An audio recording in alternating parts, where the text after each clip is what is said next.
नमस्कार दोस्तों, स्वागत है आपका आज के लेक्चर में। इस लेक्चर में हम जानने वाले हैं 1861 के भारत परिषद अधिनियम के बारे में। इससे पहले हम 1858 के एक्ट के बारे में जानकारी हासिल कर चुके हैं। ठीक है साहब, देखिए 1857 का विद्रोह होता है, उसके बाद में 1858 का एक एक्ट लाया जाता है और इस एक्ट में तो कुछ ज़्यादा महत्वपूर्ण प्रावधान नहीं किए जाते हैं। सिर्फ जो वाइसराय है उसका नाम, वो गवर्नर जनरल का नाम वाइसराय कर दिया जाता है और कंपनी का शासन समाप्त कर दिया जाता है। कोई ज़्यादा महत्वपूर्ण कोई राजनीतिक प्रशासनिक परिवर्तन इसमें नहीं किया जाता है, जिसमें कोई भारतीयों के लिए कोई ज़्यादा महत्व हो, ऐसा इसमें नहीं किया जाता है। परंतु यहाँ पर 1861 का जो अधिनियम लाया जाता है, इसमें बहुत ही महत्वपूर्ण राजनीतिक और संवैधानिक इसमें परिवर्तन किए जाते हैं और एक बड़ा ही महत्वपूर्ण, ये इसको हम मान सकते हैं एक्ट भारतीय प्रशासनिक या भारतीय संवैधानिक इतिहास में अगर हम देखें तो उसको एक बड़ा अच्छा सा इसका महत्व हम मान सकते हैं। ठीक है, 1857 के विद्रोह के बाद में ब्रिटिशर्स को यह बात समझ में आ जाती है कि भारत में अगर शासन करना है तो भारतीयों का प्रतिनिधित्व होना जरूरी है। उनको कैसे ना कैसे करके भारतीयों को प्रतिनिधित्व तो देना ही पड़ेगा। भारत के राजनीति में देखो या प्रशासन में देखो, बिल्कुल देना पड़ेगा, क्योंकि अब एक शिक्षित मध्य वर्ग उभर चुका था और जो वही इंग्लिश भाषा, अंग्रेजी भाषा को पढ़ के और अंग्रेजों की काट अब कर रहा था वो, है ना।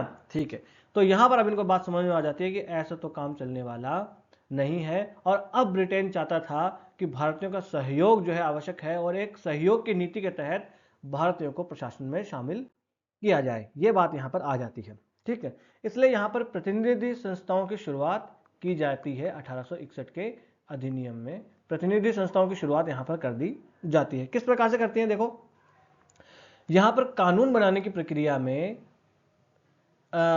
जो स्थानीय प्रतिनिधि है या स्थानीय जो संस्था है उनको शामिल करने की बात यहाँ पर शुरू हो जाती है कि जो स्थानीय प्रतिनिधि है वो कानून बनाने की क्रिया में शामिल हो जाए। अभी भी हाँ, एग्जीक्यूटिव परिषद जो है अपनी, उसमें शामिल करने की बात अभी भी नहीं हुई थी कि लागू करने वाले में आप अभी भी आओ, मगर परंतु यह था कि कानून बनाने की प्रक्रिया में तो आप शामिल हो, यहाँ की संस्थाएं शामिल हो, ऐसी बात यहाँ पर की जाने लगती है।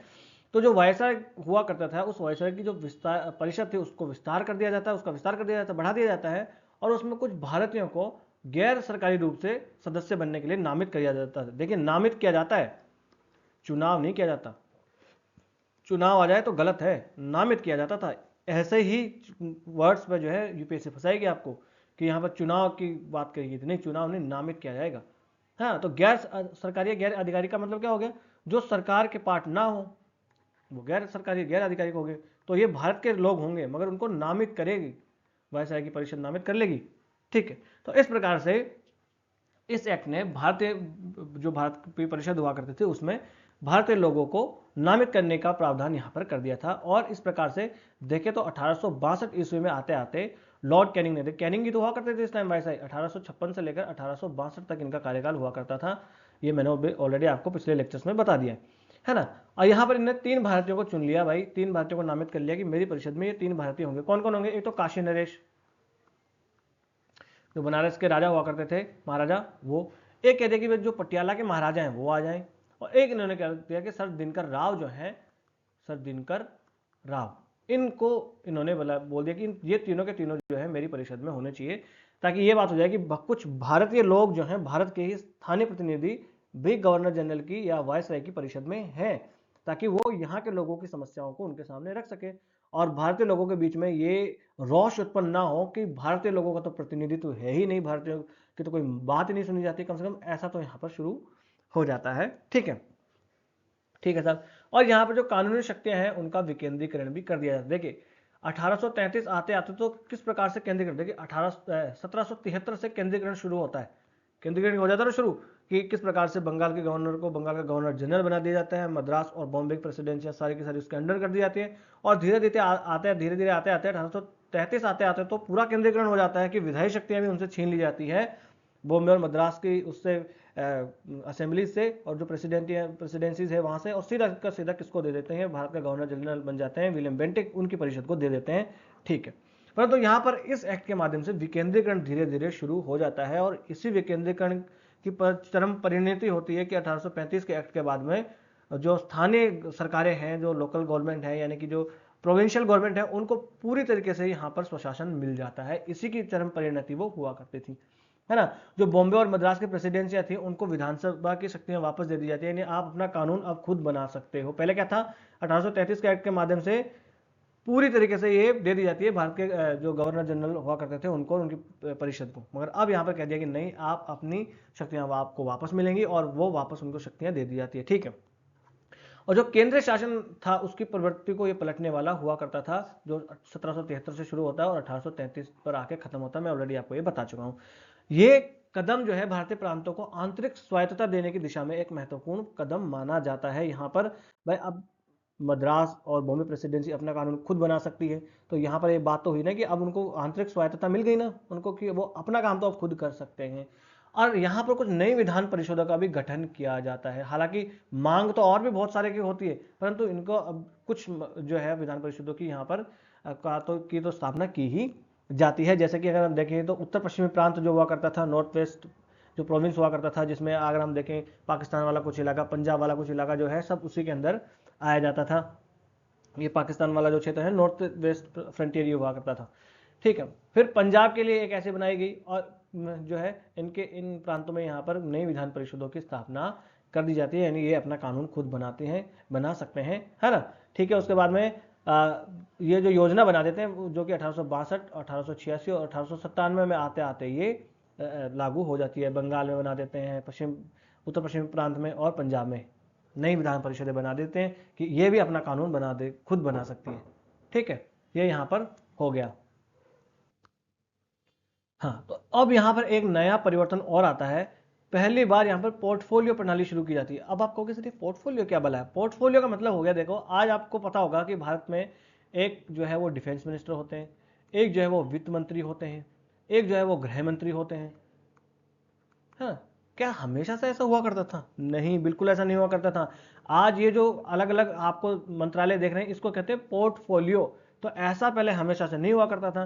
तो ये पोर्टफोलियो प्रणाली पहली बार भारत में शुरू की जाती है इसी एक्ट के माध्यम से।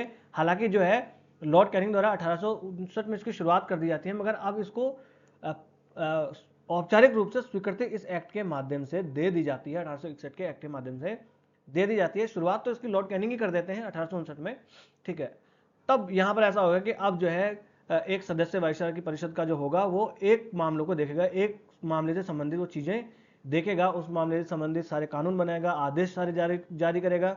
कोई बात होगी तो उस बात का जवाब जो है वही आदमी देगा, वही सदस्य देगा जो उससे संबंधित है, और जिसके जो उससे संबंधित है और उससे सवाल पूछे जाएंगे और वही उससे रिलेटेड जो है वो जवाब भी देगा। एक अलग विभाग, एक विभाग का एक आदमी रिप्रेजेंटेटिव बना दिया गया, एक व्यक्ति जो है उस एक विभाग का यहाँ पर प्रतिनिधि बना दिया जाता है, ठीक है। और वायसराय को यहाँ पर अध्यादेश जारी करने का अधिकार भी मिल जाता है। अध्यादेश, अध्यादेश जैसे जारी करते हैं ना आज के राष्ट्रपति, राष्ट्रपति और राज्यपाल जारी करते हैं। राष्ट्रपति 123 अनुच्छेद में और राज्यपाल 213 अनुच्छेद में 1 2 3 करते हैं, 1 2 3 करके साइन कर देते हैं, और राज्यपाल 2 1 3 करके साइन कर देते हैं। याद करने का तरीका है 2 1 1 2 3 और 2 1 3, ऐसा याद कर लेना, है ना। तो यहां पर अध्यादेश जारी करने की शक्ति भी अब मिल जाती है वायसराय को, कि काउंसिल जो है, वायसराय की जो काउंसिल है, अगर मान लीजिए विधान परिषद है वो असहमत हो रही है या नहीं बैठ पा रही है या कुछ भी कारण हो गया, तो वायसराय अपने एक अध्यादेश के माध्यम से ही एक कानून बना सकते थे। वो कानून के जैसे ही काम करता है, जैसे आज राष्ट्रपति और राज्यपाल का अध्यादेश कानून के जैसे काम करता है, अस्थायी कानून के जैसे, वैसे ही उस काल में भी वायसराय जो है उसका वो एक अध्यादेश जारी कर सकते थे और वो एक कानून के जैसे काम करता। तो देखिए इसी प्रकार से अपना भारत का संवैधानिक विकास धीरे धीरे हो रहा है ना।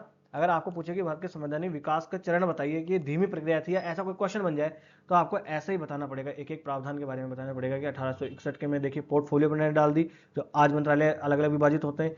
फिर यहाँ पर देखो कि अध्यादेश जारी करने की शक्ति दे दी, जैसे आज राष्ट्रपति और राज्यपाल को है वैसी शक्तियां वहां उस काल में दे दी, तो वहीं से तो ये शक्तियां फिर यहाँ पर आई होगी, है ना।